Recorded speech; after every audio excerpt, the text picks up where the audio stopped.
Good afternoon. So, for those of you who don't know me, my name is Justin Needles. I'm Cork County Emergency Manager. I've been in my position now just a little over 5 months. The day that I accepted the job, I stood out here with Sheriff Wood, and he said one of the most important things that he was worried about and that he wanted me to start working on was an active shooter plan and program.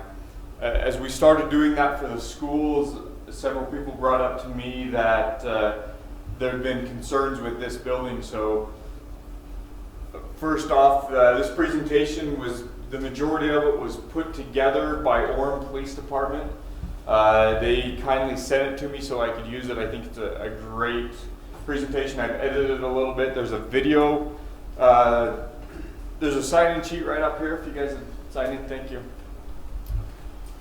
So this was put together by Orem PD. There's a video in here. It is a little bit graphic. It was put together by the Los Angeles Sheriff's Office. So be advised that that's in there. Today's training, I've heard several questions, concerns that there was going to be, an actual shooting, a drill today. Today's by no means a drill. It's just going to be a presentation covering some of the basics, what the statistics are, what we expect you guys to do. It's just information sharing. It gives you guys all an opportunity to ask questions. The sheriff will be really good to answer any questions you guys have. We'll kind of go through the history of it a little bit, and then we'll get into more of the meat and bones, what we expect to do. So some of the things that we're going to cover today, we're going to provide a basic knowledge that will enable you to survive a mass shooting or an active shooter incident. Run, hide, and fight are the three key terms that you'll hear a lot today. I expect the last one took about an hour. It's about all the time I plan on taking for you. This is yours, so if we run longer, I apologize for you have to listen to me. Otherwise, I hope you guys get something out of it. Understand that there is a difference between domestic mass murder incidents and terrorist attacks. We'll talk a little bit about what the difference is. And understand how law enforcement is dealing with current mass murder incidents. So we'll talk quite in depth of what the police, sheriff's department, anyone who is responding to this is going to be doing and what you guys can expect from them in that event. We're going to start with the video and how we'll go into the video.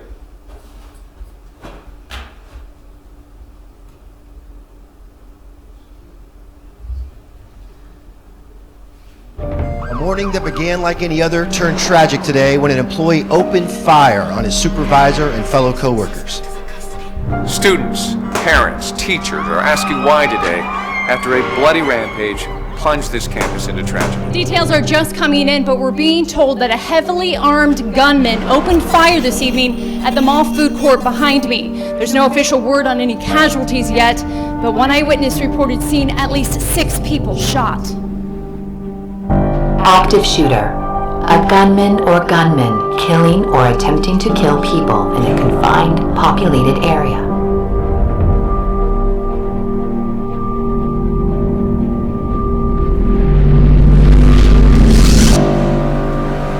You gotta get some sleep. You're looking like a vampire. You sleep. You ain't got no babies at home keeping you up. What the hell? Ah, Sam again. We've tried. I'm sorry. We're gonna have to let you go. Active shooter killings are a tragic, unpredictable reality, and one that's becoming more common. Since 2006, the U.S. has averaged an active shooter event with 4 or more deaths every 2.9 months. Even though the number of active shooter events has been increasing, your odds of being involved in one are still very slim. But just like fire drills and earthquake preparedness, making a plan in advance can make all the difference. Yeah, but lizards live in tanks. I mean, it's probably fine. If you do find yourself in the middle of a senseless attack, the why doesn't matter. Hey. Hey, buddy. happening? What matters is surviving. On average, 20 mass shootings take place in the U.S. every year. Killers usually choose their victims at random. They look for easy targets. So the harder you are to see or to hit, the safer you are.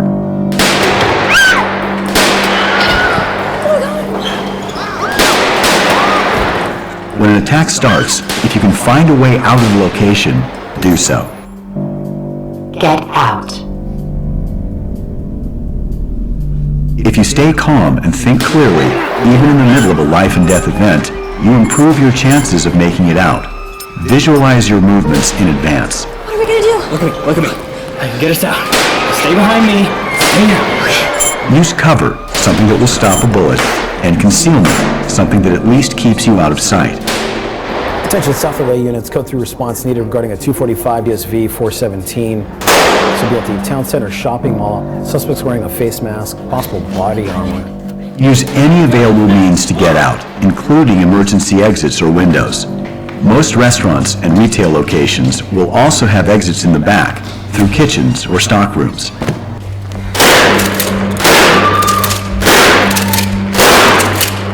Even in the best cases, police are minutes, not seconds away. You must take action to protect yourself.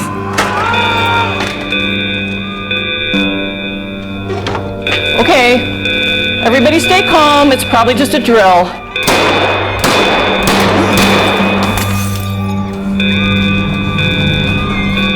No, go back, go back. Oh my god, come.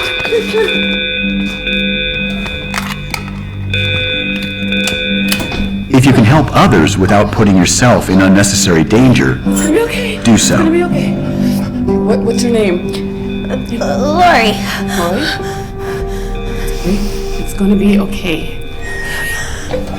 If you can't move safely to an exit, get to a room or a confined area you can lock down. Then secure the location.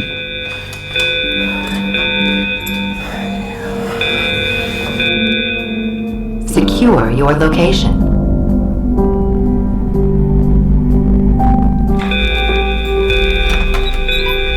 Oh my god. There's somebody shooting. Everybody stay calm. Remember how we train. Everybody get in this corner, away from the windows. Get the emergency bag from my desk. Help her. Drywall won't stop a bullet, but there are steps to take to stay safe. Lock or barricade the doors, turn off the lights, move away from any windows, and silence your cell phone. The other door doesn't lock. Move desks or anything, just block it.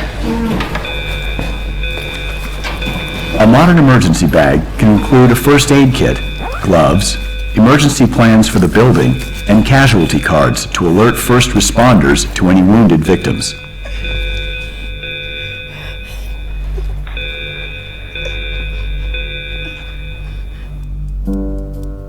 Most active shooter situations are over in 10 to 15 minutes. Attention Lakeway units, code 3 is needed, red 245 GSV 417. It's going to be at Alexandria College. Multiple victims down. Law enforcement's first responsibility when entering an active shooter situation is to stop the suspect, not to render aid to the victims. Medical teams will enter the scene as soon as the suspect is no longer a threat or is confirmed in another location. Silence any cell phones and remain quiet. Do not alert the shooter to your presence.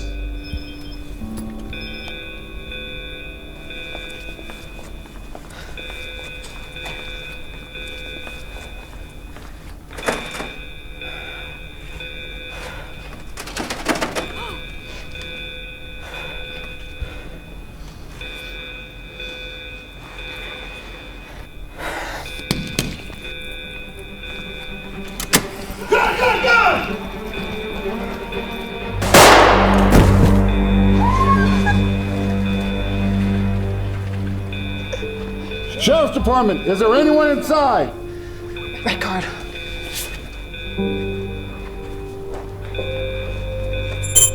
Just hang tight. We'll be back to get you. Defend yourself.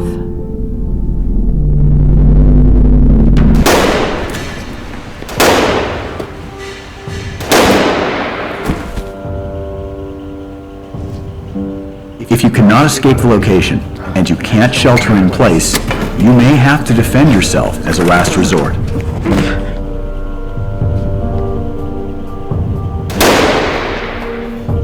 Almost anything can be turned into an improvised weapon. Look for something that can disrupt the shooter's ability to see, breathe, or control their weapon.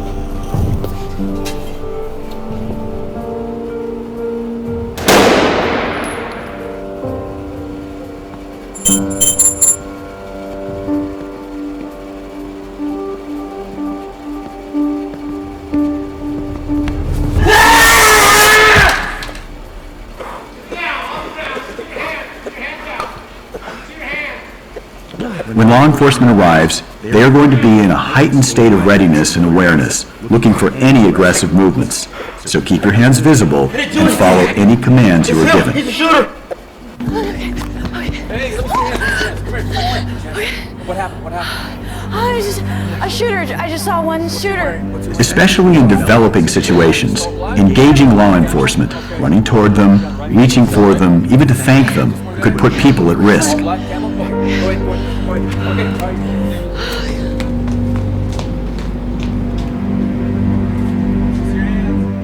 Surviving an active shooter. Anybody injured? Two right here, Steve. Two up front.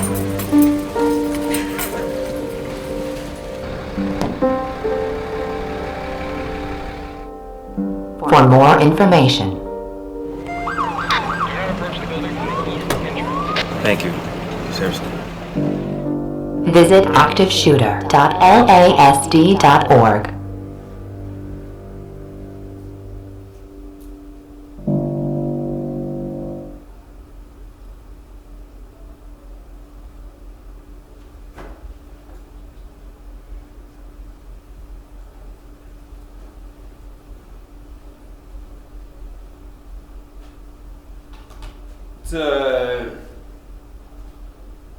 In the event of an active shooter, it's kind of going to be how it is. It's not going to be organized by any means. It's going to be chaos. You're not going to have a real great idea of what to do unless you plan for that. And that's what today's all about. The active shooter thing isn't something new. If you go back in history, in July 26, 1764, 4 Indians entered a schoolhouse and scalped and killed 9 children. One of the bigger ones in 1927, Andrew Keogh. He was a member of the Board of Trustees for the school. He was voted off. He was very disgruntled. So he first killed his family, blew up his farmhouse and his barn, killed a couple of horses. Then he went to the school where he'd previously put 2 bombs in the school. Only one of those bombs went off, and then it ended with him blowing himself up in a truck. He ended up killing 36 students and 9 adults in that attack. It's not anything new, unfortunately. It's something that's been happening for quite some time, but it is at the same point becoming more prevalent. And why that is could be myriads of different reasons. The publicity it gets, could be whatever, the availability of guns, the access to people. So who generally, or what is an incident? So an incident is in which there is an intentional or systematic shooting of multiple victims, and shooter's intention is to continue the deadly behavior until stopped by law enforcement or until objectives are met. What those objectives are can be a lot of things. It could be disgruntled employee. It could be someone who was bullied in high school. It could be anything. Someone who is not happy with the way the government's run. Someone who's just not right in the head. You never know what's going to drive a person to do something like this. And one of the hard things is knowing who that person is. A lot of the times when they go and interview the family of these folks, there's always that person that says, well, I never would have guessed that they would have done that. I didn't see that in them. But there is a profile, I guess. You know, you're not supposed to profile, but all of the statistics that we're using today, the FBI did a study and a report of all the mass shootings from 2000 to 2013. So all these statistics are based on those. I tried to find some more numbers from 2014 and 2015. They're just hard to quantify because everyone considers an active shooter event something a little different. You know, does there have to be 4 people injured, 4 people dead? Does it have to meet certain criteria? So this is all based off of that FBI report. So who's the shooter? Generally, 80% of the time it's a male. Under 40 years old. They lack social skills. They tend to be the victim of bullying, does not take criticism well, blames others, does not accept responsibility, interest in weapons and guns, starts collecting them, avenger mentality, starts blaming everything else. So in everybody's mind, you probably have a profile in your head based on what I said. And everyone's profile is probably going to be a little different. But how do we, or incidents by location, jumping ahead of myself. So the 160 incidents from that report that I told you, an average of 11.4 incidents occurred annually. On average, 16.4 occurred in the last 7 years. So you can see that's a general increase. It's becoming more and more prevalent. We see it more and more often. In 2015, one report that I looked at said there was a shooting once every other week. So 70% of the incident occurred in either commerce or business or educational environment. Shootings occurred in 40 of the 50 states, including the District of Columbia. And 60% of those incidents ended before police arrived. 44 were over in less than 5 minutes. So it's not something that's going to be long duration. It's something that's going to happen. We're fairly lucky in our community. We have a small community. We have a decent police force. They're going to be able to make it here in a few minutes. But at the same time, you never know if that's a really busy day for them. If they're responding, we'll cover it in a minute, the majority of the time, they kill family members first. So if they're responding to another shooting and that person's going somewhere else, they're going to be trying to figure out what's going on. So it might be more of a delayed response. So we have to plan as it's going to take them longer than it probably is. So you can see here, the majority, 45%, was in commerce. Of that, 27% was open to pedestrian traffic. 14% were businesses closed to pedestrian traffic. And then 3.8% was malls. We can all think of a few years back when Trolley Square had an active shooter. Education, 25% basically. So you have the biggest is commerce, education, and then government's the next 10%, which would be where we fall. So 10% is high for an active shooter, but at the same time you can look at it as fairly low. So in those 160 incidents, we had 1,043 casualties, 486 people were killed, 557 wounded. Median number killed was 2 in each incident. Median number of injured was 2 as well. 56.3 ended on the shooter's own initiative. They usually either took their own life, they left the scene, or stopped shooting. 13% of situations ended after unarmed citizens restrained the shooter, so they took the initiative to attack him, like in the video with a fire extinguisher or something. 3% ended from armed citizens, 1 concealed permit holder, 4 security officers. Armed security officers that weren't LEO certified. 1% were stopped by off-duty police officers, And that's how the one in Trolley Square ended up happening. Was an off-duty police officer ended up shooting the suspect. 26.7% were ended by on-duty police officer confrontation. So that's the guys who are on duty every day. The majority of them, if the shooter didn't take their own life, that's how they ended. Law enforcement suffered 21 casualties in the 45 incidents where they engaged the shooter. 9 officers were killed, 28 wounded. In 3 of the incidents, armed security guards were killed. All but 2 incidents involved a single shooter. So a lot of the time, it's one person acting on their own, nobody else was involved with them. But once that shooter is neutralized, the law enforcement officers are always going to assume that there's more shooters. They're always going to continue their search to protect citizens. So you need to be prepared, even if the shooter's shot himself or anything else.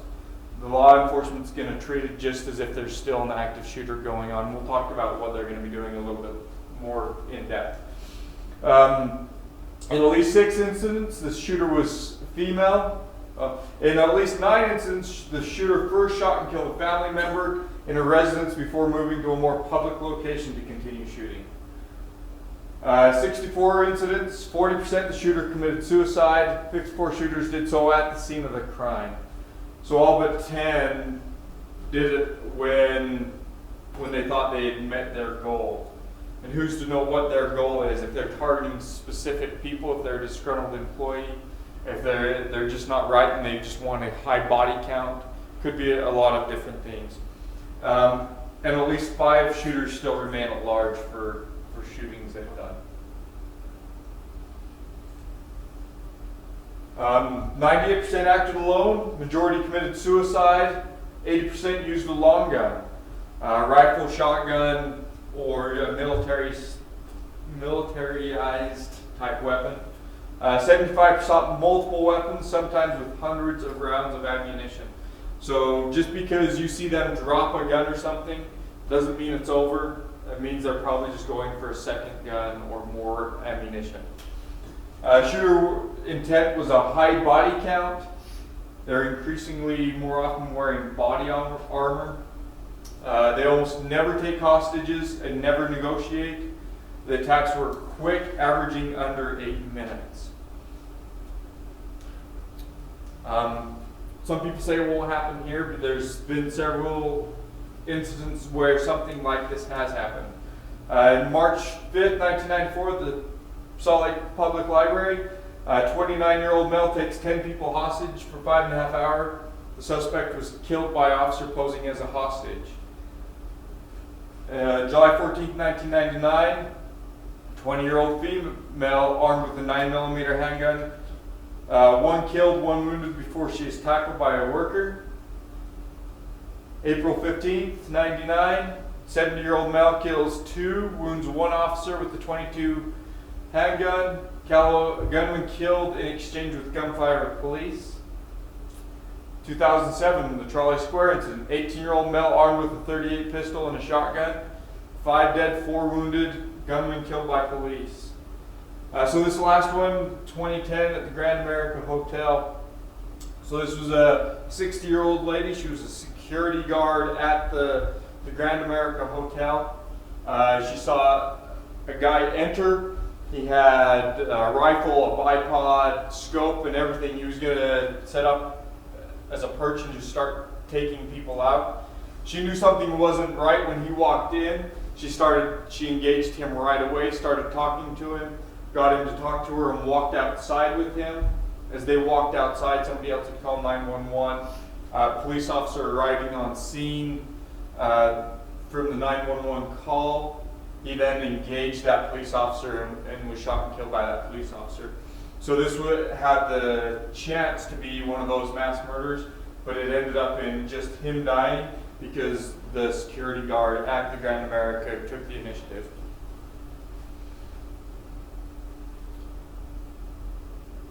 So a lot of the what we've talked about so far is more to get your attention.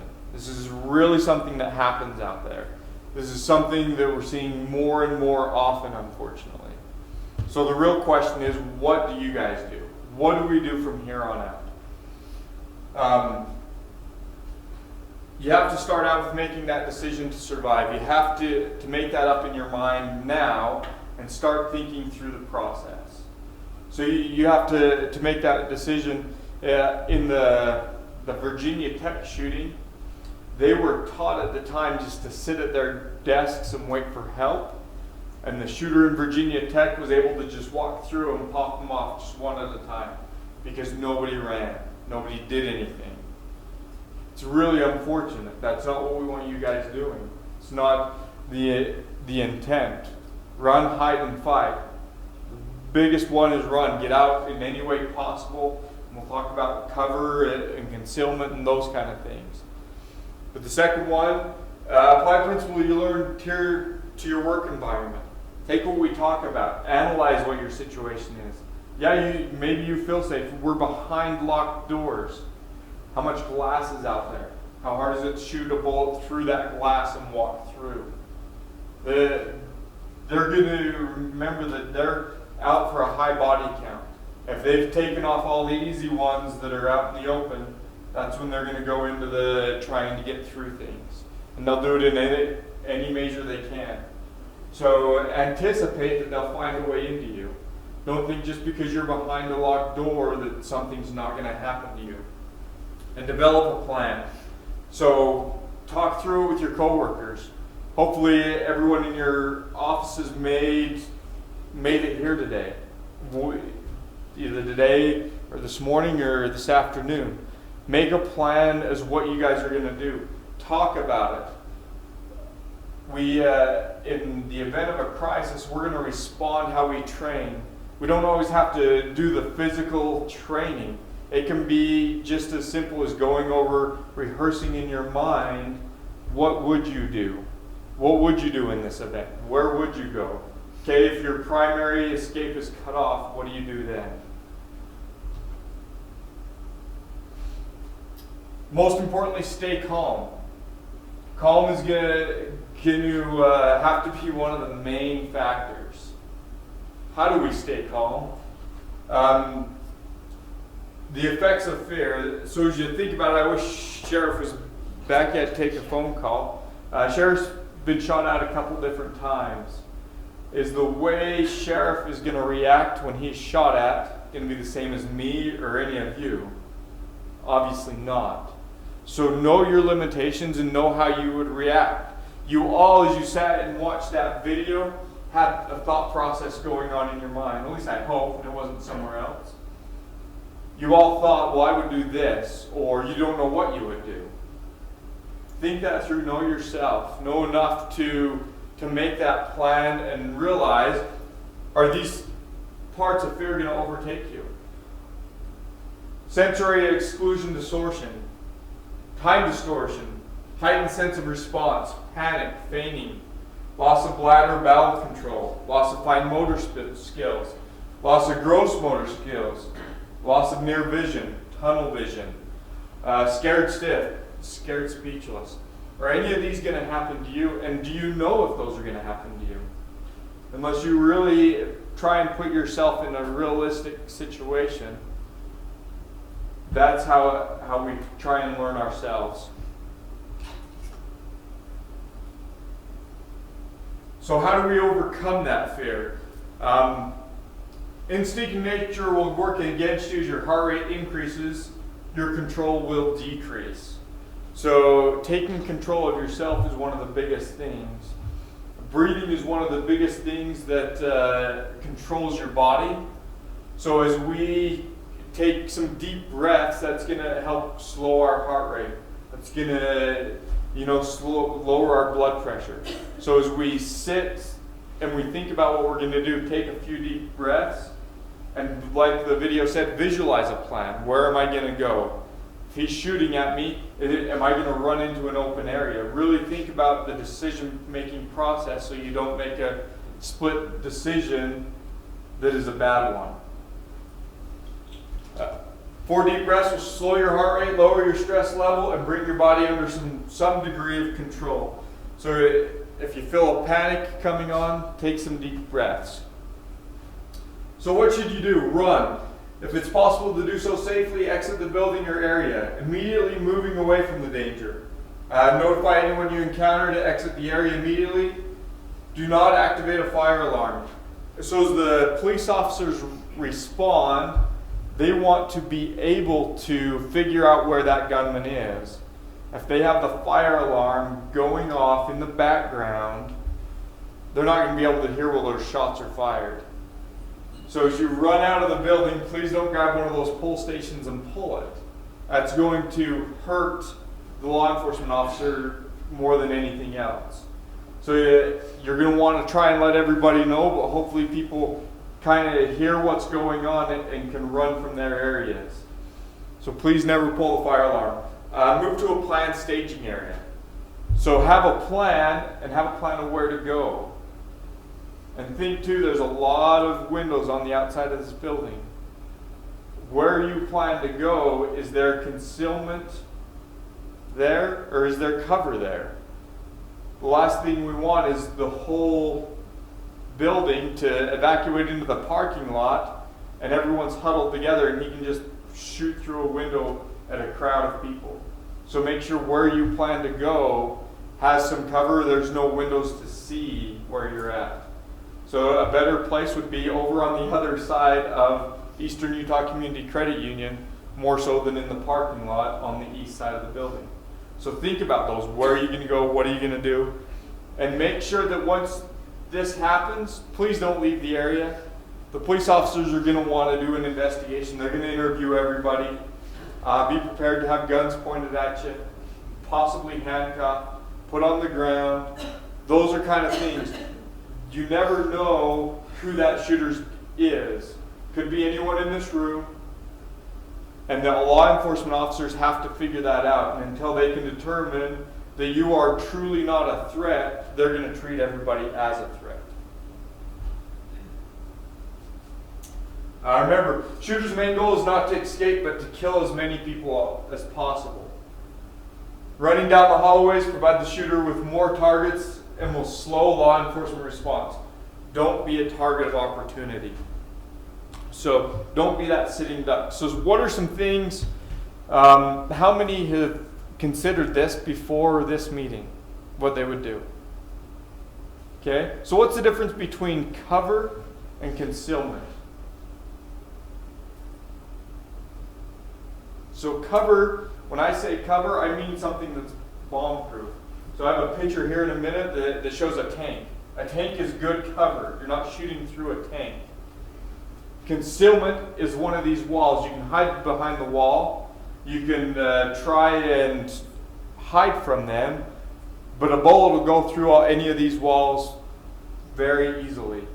I was told by one person that, well, I'll just go in my vault. The vaults here aren't like the vaults in the old courthouse. They're a reinforced door, but that's it. Some of them aren't even a reinforced door, they're just named vaults. It's just a solid core wood door. So make sure where you plan on going is truly somewhere that's cover and not just concealment. So how many have a plan already in place? How many are going to have a plan by the time we're all done? So, and it doesn't have to be a big plan, just a simple plan. So remember, don't be sitting ducks. If you want to hide in a closet, that's fine. Just remember that if you hide in a closet and he finds you before it's all said and done, you're to that fight stage. And are you prepared to really fight for your life? And what do you do in that? So what should you do? Hide. If you cannot safely exit, secure your immediate area and seek cover. Lock the door if you can. Turn off the lights, barricade the area if possible. Desk, filing cabinets, furniture. Silence your cell phones, keep quiet, stay away from windows. So why are we silencing our cell phones? That's the first instinct, is to have everybody text everybody and call, are you okay? Yeah. So once it goes out, it's amazing how many people in this community have police scanners. And once that page goes out to dispatchers, shots fired at such and such, everybody who works there is going to start getting phone calls. And the very last thing you want is to be hiding and have your cell phone ring. So don't just put it on vibrate. Turn it all the way off. Get it on complete silent. If Sheriff was here, he told a story earlier where he was being shot at and his cell phone rang twice. It was his wife. He ignored her. She was mad at him because he was being home late, and so she called right back again, and he had to answer and say, "I'm being shot at. Leave me alone." And she could hear the gunshots in the background. So things like that aren't what we want to happen. So silence your cell phone. Keep quiet and stay away from windows. How many have windows in their office of some sort? It's beautiful aesthetically, it gives people views, but in the event of an active shooter, it doesn't provide much concealment.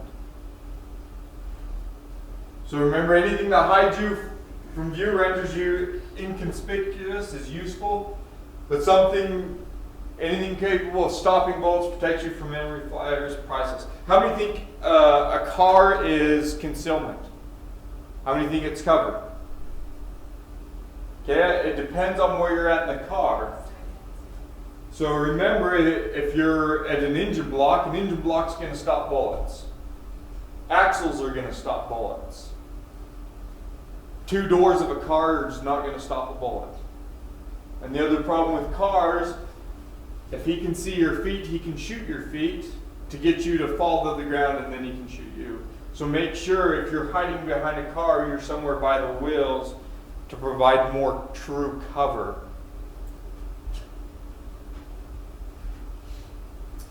Improvised weapons.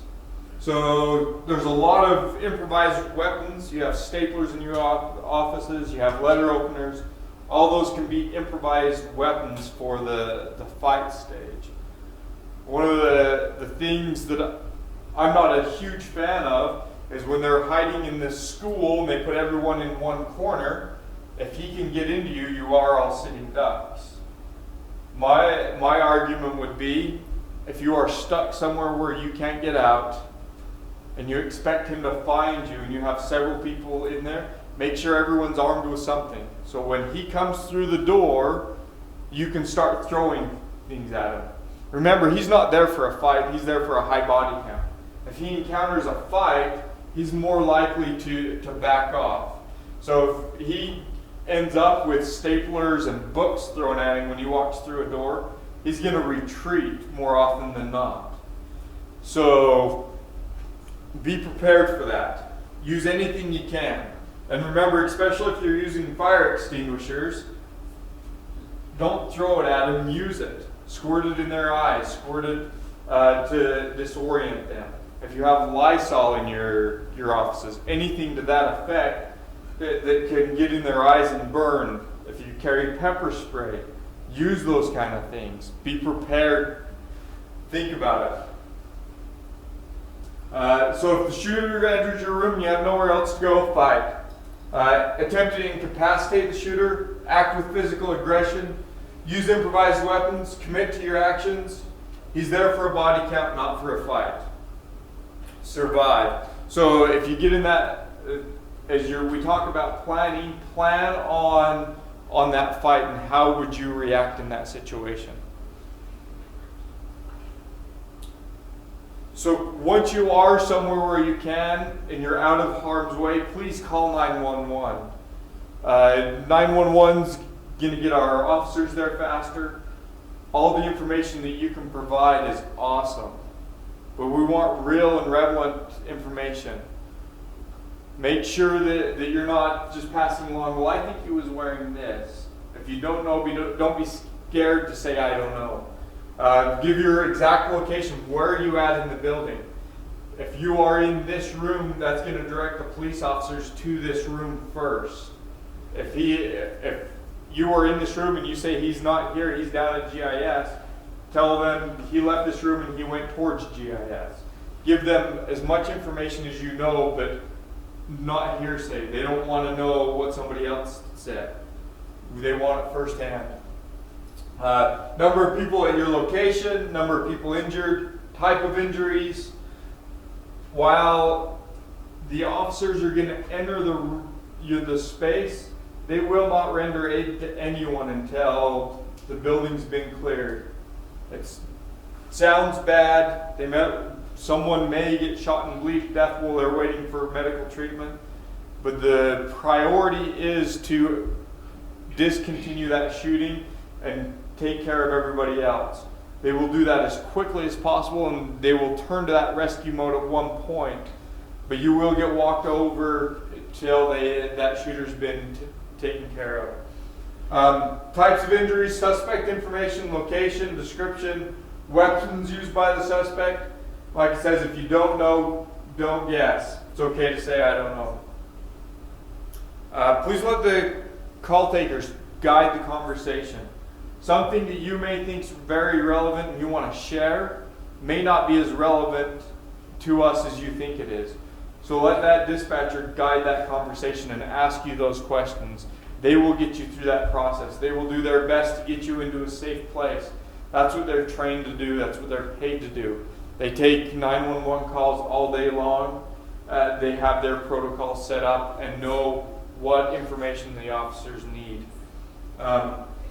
Follow their directions. In some cases, call taker will give you directions. Listen carefully, follow each step exactly, and ask for clarification if you don't understand. There will be multiple dispatchers handling the call. One will be asking questions while other passing along information to the officers. So there's going to be a 911 dispatcher that's handling all the calls. There's another one that's just talking to the officers, and they're relaying that information back and forth. So it may take a second for that. If you get put on hold, it's okay. So law enforcement response. So as the video said, they are in a very heightened situation of awareness. They are going to be assuming everyone is a threat to them. Anytime they hear shots fired, they assume that someone's going to be shooting at them when they run into a situation. It's always their first train of thought. Their primary job will be to locate shooter and stop the deadly behavior. Do not run at the officers. Do not point anything at them. And I would say one more step, do not have anything in your hands. So if you see police officers entering, hands up, fingers spread out, and you won't get shot. Obey their commands. The police officers are trained to look at hands and look for weapons. And when they're reacting on split-second decision-making, whether it's a stapler in your hand or a black gun in your hand, that's something I don't want to have them make that decision. I'll just set it down, drop it, obey all their commands, and you'll be all right. In that report, there was no reports of any civilians being shot by police officers. All of the injured personnel were shot by the gunman. So as long as you're obeying the commands of the officers, you should be okay. Our protocol at the sheriff's office and at the rest of the police departments throughout are to enter 2x2s. So they'll be coming in 2-man teams looking for the suspect. It may be APNP officers who are in street clothes. It may be an off-duty officer that happened to hear it go out that was at Eastern Utah Community Craving. It may be on-duty officers that arrive here first. It might be multiple agencies that happen to be here. So you never know what they're going to look like. But if they enter and they're giving you commands, obey them. After primary shooter is stopped, officers will ensure there's no secondary shooter. Law enforcement must assume everyone is a threat to their safety. You need to prepare yourself. You're going to have guns pointed at you. You're going to be searched. You're probably going to be handcuffed. Just because they have to be assuming that you are a threat until they prove otherwise. Please, like I said before, don't leave the scene. They will want to interview, interrogate, whatever you want to call it, everyone to see what happened and why, and make sure there's no secondary person behind it. Don't have anything in your hands. Officers are taught to look for empty hands. Do comply with all instructions. Raise your hands high in the air. Spread your fingers. Show hands as you go to the floor. And spread your hands and feet. After the deadly behavior is stopped, law enforcement will switch from hunting to rescue mode. Wounded will be identified. Mostly severe will be evacuated first.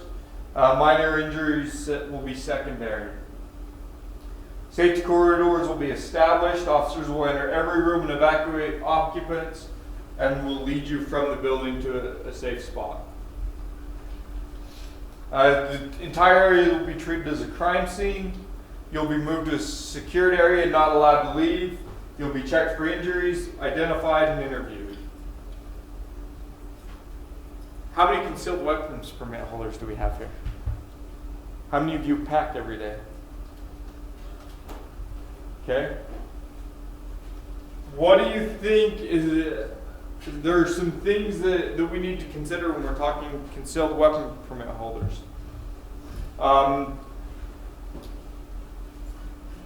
If you're a concealed firearm permit holder, you need to think about what kind of weapon are you carrying.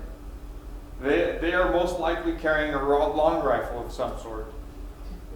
Is your concealed weapon a 380, 9mm, 38, 40? Is that enough firepower to try and engage that shooter? Do you have the training and the ability to actually pull that gun and pull the trigger while it's pointed at somebody? How many rounds do you have in your weapon? Do you truly have enough rounds to even start trying to take that fight on? It's not for me to decide, that's something for you to consider. Your capabilities, are you proficient with that gun? Where are you going to try and shoot them? Are you calm enough in a situation like that to really pull the trigger at somebody? Or is it better for you to just stay in a room and protect those if a gun does come in? To be at the ready. If you do decide to do something, how are those around you going to react to that gun that you pull out? The other employees, are they prepared to see a gun after they've already been shot at? Are they going to handle that all right? Do they know that you're not with that shooter? How's law enforcement going to see it if you have a gun? All things to consider. So if you do have a weapon and you carry it every day and you have it out, make sure when you hear a law enforcement officer, it goes either to the ground or back in its concealment before they ever see you, and then you tell them what you have. You will be searched. In summary, have a plan, remain calm, run, hide, fight, report the incident, and be prepared for the law enforcement's response. What you're going to see. Last off, this is the Sandy Hook school shooting. This is one of the teachers. Her name's Vicky Soto. In Sandy Hook, she was one of the teachers that took her children into one of the closets. And when the shooter came into her classroom, she defended the children. All the children were all right. And she died trying to save their lives, which she did so successfully. She's been held as a hero. Make sure it's within you to be ready to make those decisions when the time comes, if the time comes. Questions? Comments? You guys are a really quiet bunch. The other group had a lot of questions. If there's nothing else, thank you for your time. You guys have a good day.